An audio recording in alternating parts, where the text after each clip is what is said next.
बिस्मिल्लाहिर्रहमानिर्रहीम। अस्सलाम वालेकुम नाज़रीन, मैं हूं हकीम शहबाज अख्तर और आप देख रहे हैं माई हेल्थ टीवी। नाज़रीन, आज ख़ारिश के बारे में बात करेंगे। ख़ारिश अक्सर लोगों को परेशान करती है। इसकी बहुत सी वजूहात हो सकती हैं, जैसे कीड़ों के काटने और एलर्जी की वजह से। लिहाजा कई बार दाद और एक्जिमा की वजह से भी ये मसाइल पैदा होने शुरू हो जाते हैं। इसलिए बाज़ औक़ात किसी रद्द-ए-अमल की वजह से या सिर्फ जिस्म के अंदर ज़रूरत से ज़्यादा गर्मी की वजह से दाने निकल आते हैं। इन तमाम मसाइल के लिए लोग अक्सर अद्वियात और करीमों का इस्तेमाल करते हैं, लेकिन कुछ घरेलू टोटके इन मसाइल को कम करने में मददगार साबित होते हैं। जैसे नीम के पत्तों का पेस्ट, पुदीने का तेल और हल्दी संदल वगैरह का इस्तेमाल किया जाता है। इसी तरह एक बरसों से इस्तेमाल होने वाला तेल, जिसका अल्हम्दुलिल्लाह रिज़ल्ट बहुत अच्छा है, मैं अपने क्लिनिक पर इस्तेमाल करवा रहा हूँ, जिससे लगाने से ख़ारिश और एलर्जी कम हो जाती है। आप इस तेल को रवायती तरीके से बना सकते हैं। इस तेल को बनाने के लिए नारियल का तेल, काफूर और लौंग का इस्तेमाल किया जाएगा। तो आइए आपको तफसील से तेल बनाने का तरीका और इसका फ़ायदा बता देता हूँ। नुस्खा और फ़ायदा बताने से पहले आपसे गुजारिश करूँगा कि मेरे इस चैनल को सब्सक्राइब कीजिए और बेल के बटन को ज़रूर दबा दीजिए। नुस्खा दोबारा नोट फरमा लें। नारियल का तेल, काफूर और लौंग। 20 चम्मच नारियल का तेल ले लें। अब इसमें 10 लौंग डाल दें। अब कपूर लें और तकरीबन 3 खाने के चम्मच इसका पाउडर बना लें और देगची में डालकर चूल्हे पर रख दें। कुछ ही देर में ये तेल पकना शुरू हो जाएगा और इसकी तेज़ बू महसूस होने लगेगी। तो अब इसको चूल्हे से उतार लें और ठंडा करके किसी बोतल में महफूज कर लें।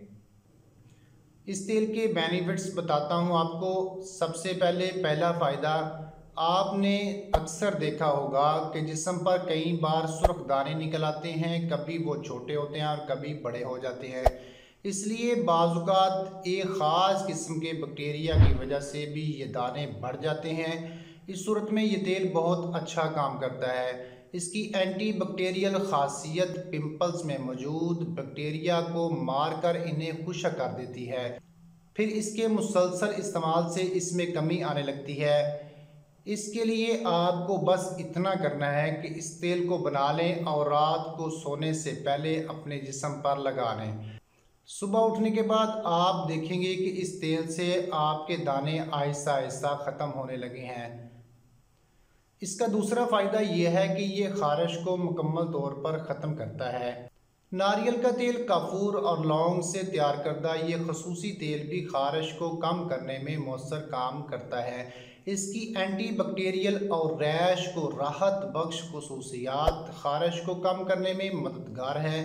इसकी एंटी माइक्रोबियल ख़ासियत फाल रेशों को कम करने और ख़ारिश को दूर करने में मदद करती है। इस तरह ये ख़ारिश को पुरस्कून करने के साथ साथ जिल्द में भी सुकून पैदा करती है। इसका तीसरा फ़ायदा, ये सोज़श को कम करता है। काफूर और लौंग दोनों में सोज़श की खसूसियात होती हैं जो सोज़श को कम करने में मददगार साबित होती हैं। अगर कहीं और किसी भी जगह पर सूजन या सोज़श की वजह से शदीद दर्द हो तो इसके लिए नीम गर्म तेल से मालिश करने से सूजन और दर्द कम हो जाता है। दरअसल ये तेल जिस्म में दौरान खून को दुरुस्त करता है और पट्ठों के निज़ाम को बेहतर करके पट्ठों के दर्द से निजात दिलाने में मदद करता है। काफूर की एक ख़ास खासियत ये भी है कि इस तेल से पट्ठों और जोड़ों के पुराने दर्द को तवील अरसे तक कम करने में भी मदद करता है और इससे सोज़श भी काफ़ी हद तक कम हो जाती है।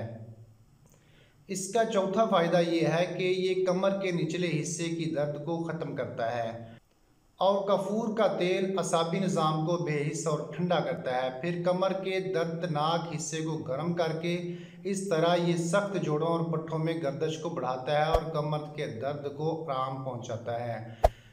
इन सब के अलावा ये तेल जोड़ों के दर्द को कम करने में भी मददगार है। आपको बस ये करना है कि इसे अपने घर में बनाएं और रात को सोने से पहले लगा लें। अगरचा आप इसे कई बार लगा सकते हैं, लेकिन इसे रात को लगाने से ज़्यादा फ़ायदा हासिल होता है। जी तो नाज़रीन, आपको ये वीडियो कैसी लगी, ये नुस्खा कैसा लगा, कमेंट्स में मुझे ज़रूर बताइएगा और इस वीडियो को लाइक और शेयर ज़रूर कर दीजिए ताकि दूसरों को भी फ़ायदा हासिल हो सके। अस्सलामु अलैकुम रहमतुल्लाहि व बरकातुहू।